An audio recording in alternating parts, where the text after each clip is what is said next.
श्री शास्त्री स्वामी धर्मप्रसाद दाजी BA BEd college में आप सभी विद्यार्थी मित्रों का हार्दिक स्वागत है। छात्र और छात्राएं, कल हमने FY BA अनिवार्य हिंदी सेमेस्टर 2 में यशोधरा में काव्य की पात्र सृष्टि के बारे में अभ्यास किया था, भाग 1 के बारे में। आज हम यशोधरा काव्य के ऐतिहासिक जो पात्र सृष्टि है इसमें भाग 2 के बारे में हम अभ्यास करते हैं। कल हमने जो सिद्धार्थ के बारे में अभ्यास किया था पुरुष पात्र में, जो 2 विभागों में अभिसूची की गया था यशोधरा के पात्रों में, स्त्री पात्रों की सूची और पुरुष पात्रों की सूची।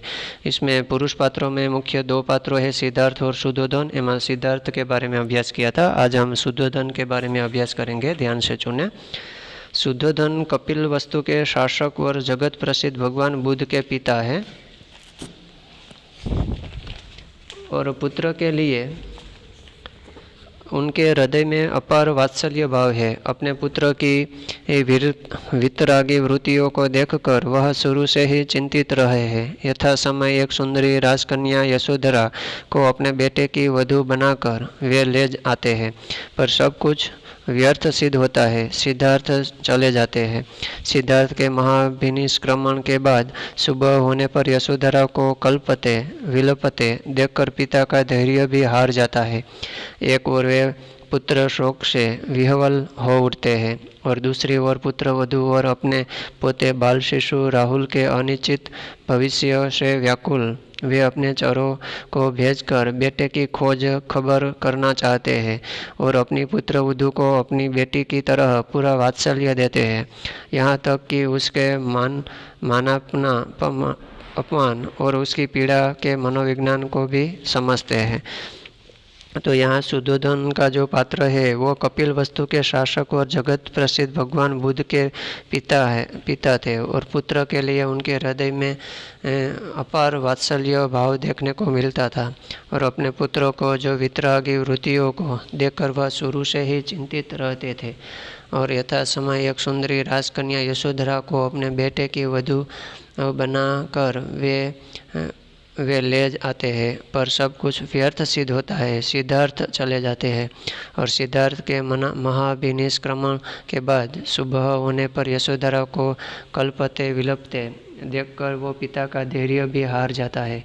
एक ओर वे पुत्र शोक से विह्वल हो उठते हैं और दूसरी ओर तो पुत्र वधू और अपने पोते बाल शिशु राहुल के अनिश्चित भविष्य से व्याकुल भी होते हैं। वे अपने चरों को भेजकर बेटे की खोज खबर करना चाहते हैं और अपनी पुत्र वधू को अपनी बेटी की तरह पूरा वात्सल्य देते हैं। तो यहाँ शुद्धोधन जैसे व्यक्तित्व की ही चारित्रिक गरिमा है। वे यहाँ तक कह देते हैं कि तेरे अर्थ ही तो मुझे उसकी अपेक्षा है, गोपा बिना गौतम भी ग्राह्य नहीं मुझको। तो संक्षेप में यहाँ यही कहा जा सकता है कि कवि ने शुद्धोधन को एक आदर्श संवेदनशील प्रौढ़ पात्र के रूप में प्रस्तुत किया है। इसके बाद में राहुल का पात्र आता है, जो पुरुष पात्रों में राहुल का पात्र भी महत्वपूर्ण पात्र के रूप में माना जाता है। तो यहाँ यशोधरा काव्य कृति में राहुल के दर्शन सबसे पहले उस समय होते हैं जबकि यशोधरा कहती है कि चुप रहो हाय अभागे, रोता है अब किसके आगे। यानी कि वो कहती है राहुल बालकोचित यानी कि बालक था, विविध चेष्टाएं करता हुआ कभी रोता है और कभी अम्ब अम्ब कहकर उसे पुकारता है। यह यशोधरा के बाल कृष्ण की भांति माखन चोर खिलाड़ी और नटखट नहीं है और माता गोपा के परिपोषण और प्रेम से पर्याप्त शक्ति पकड़ टांगों और अवयवों में बल की अनुभूति करता है। यशोधरा उसे देखकर प्रसन्न हो जाती है। यानी कि जो श्री कृष्ण और यशोदा मैया की जो लीला श्री कृष्ण की लीला के बारे में जो वर्णन किया है, इसी तरह यहाँ यशोधरा का पुत्र जो राहुल है तो वो भी एक नटखट के रूप में सामने आते हैं। कवि ने राहुल की प्रज्ञा शक्ति प्रारंभ से ही तार्किक एवं गंभीर दिखलाई है और वह अपनी माता के समक्ष भांति भांति की शंकाएँ प्रस्तुत करता है। कभी कभी माँ से कहानी सुनाने की बात करता है, माँ कह एक कहानी। यानी कि राहुल एक प्रज्ञा शक्ति, कवि ने ऐसा बताया है कि राहुल एक प्रज्ञा शक्ति से एक तार्किक गंभीर दिखलाई देता है और भविष्य में एक मोड़ पर वो एक राजा बनेगा, ऐसा भी भविष्यवाणी की थी। और माता के समक्ष भांति भांति की एक शंकाएँ भी प्रस्तुत करता है। कभी कभी तो वो कहानी सुनाने की बात भी करता है कि माँ कह अब एक कहानी। तो यशोधरा का राहुल मनोविज्ञान के निष्कर्ष पर भी खरा उतरता है। और जैसा कि श्री रामदीन पांडे का कहना है कि गौतम का प्रतिबिंब शिशु राहुल वियोगिनी, गोपा का मेरुदंड, शुद्धोधन के बुढ़ापे की लकुटी और महाप्रजावती को कलांत जीवन का शांत साधन। तो यहाँ यशोधरा काव्य में राहुल मनोविज्ञान के तौर पर एक निष्कर्ष पर एक खरा उतरता है। जैसे कि रामदीन पांडे का कहना भी है कि गौतम का प्रतिबिंब यानी शिशु राहुल वियोगिनी, गोपा का मेरुदंड, शुद्धोधन के बुढ़ापे की लकुटी और प्रजावती को कलांत जीवन का एक शांत साधन है। इसके बाद पुरुष पात्रों में नंद का पात्र आता है।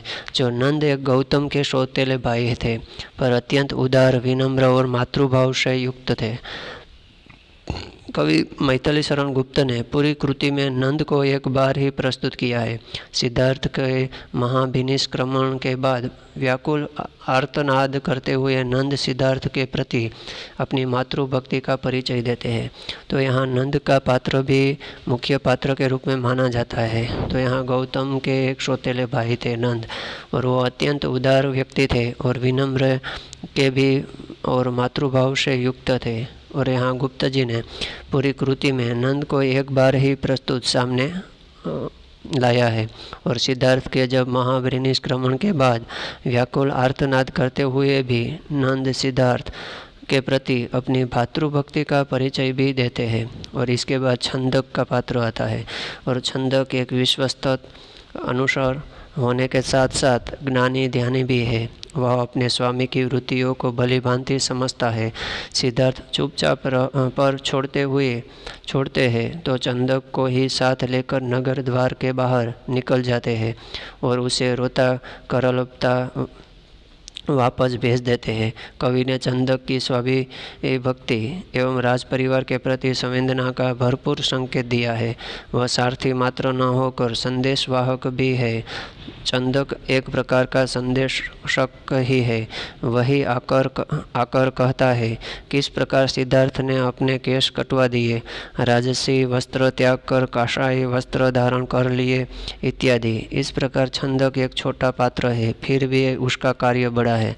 तो यहाँ चंदक का पात्र भी एक मुख्य पात्र की गणना में आते हैं, जो एक विश्वस्त अनुचर होने के साथ साथ एक ज्ञानी व्यक्ति भी था। वह अपने स्वामी की वृत्तियों को भली भांति भी जानता था। और सिद्धार्थ छुप छाप पर छोड़ते हैं और चंदक को भी एक साथ लेकर नगर द्वार के बाहर निकल जाते हैं और उसे रोता करलपता वापस भेज भी देते हैं। तो यहाँ संदेशवाहक भी है। चंदक एक प्रकार का संदेश शक भी है।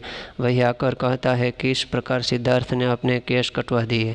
तो यहाँ राजसी वस्त्र त्याग कर काषाय वस्त्र धारण भी कर लिए। तो इस प्रकार चंदक एक छोटा सा पात्र है, फिर भी उसका कार्य बड़ा दिखाई देता है। लास्ट में हम उपसहार के बारे में देखते हैं। इस प्रकार यशोधरा के पुरुष पात्र कथा को गति देते हैं।